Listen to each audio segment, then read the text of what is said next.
So yun mga panalo, magandang umaga. May dalang motor dito, version 1, yellow. At check natin ang kilometrong natakbo. 30,616. O, paandar natin mga boss. Yan o. Kasama yung tunog niya mga idol. So pag ganito yung tunog, alam nyo na.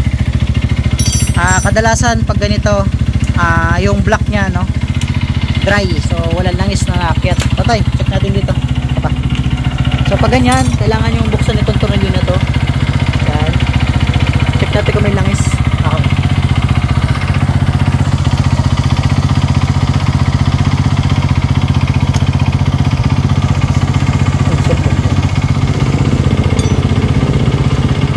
Inaakyat naman. Pero iba yung tunog. So may langis naman naakyat, pero ibang tunog ng block. Check natin yung oil, meron. Pero yung tunog niya maingay na mga boss. So hanapin natin yung problema.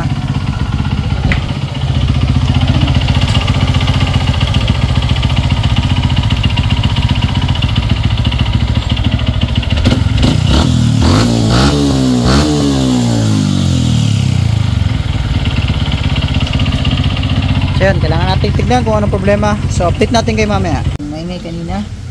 Check natin. So tatanggal natin yung mga head bolts para makita natin kung anong problema.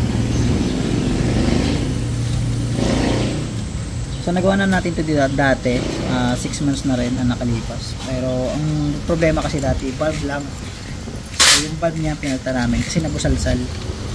So ano nga bang cause ng valve, bakit nabubusalsal? So dahil di tayo nagpapatune up ng matagal, so lumalaki yung clearance at magkakaroon ng gap.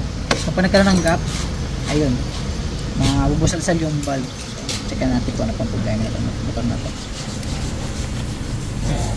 So, hindi yun. Spark plug ay nakakabit pa. Nakita nyo ang gasket, okay pa naman.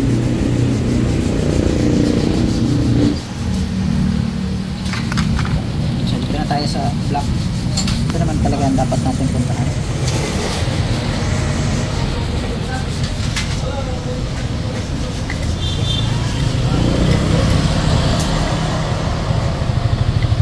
Ayun, kita nyo kayod. Ayun o, kayod siya o. Ayan o, kayod ng block. Ayan. So, sabi ko na yun yung problema, di ba? Kayod ng block, boss.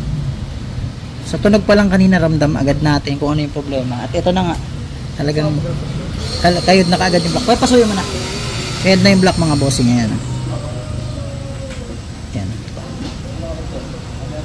Ito. Ayan. So, ayan mga bossing, kitang-kita nyo naman. Kayod na kayod yung block niya. So, automatic to, palit ng isang set. Hindi ko alam kung naging cost. So, checkin pa rin natin hanggang ilalim. So, yun mga bossing, confirm. So, yung tunog na yun, basta narinig nyo, block yun. So, papalitan lang natin ng block to, okay na ulit to. So, yun lang mga boss.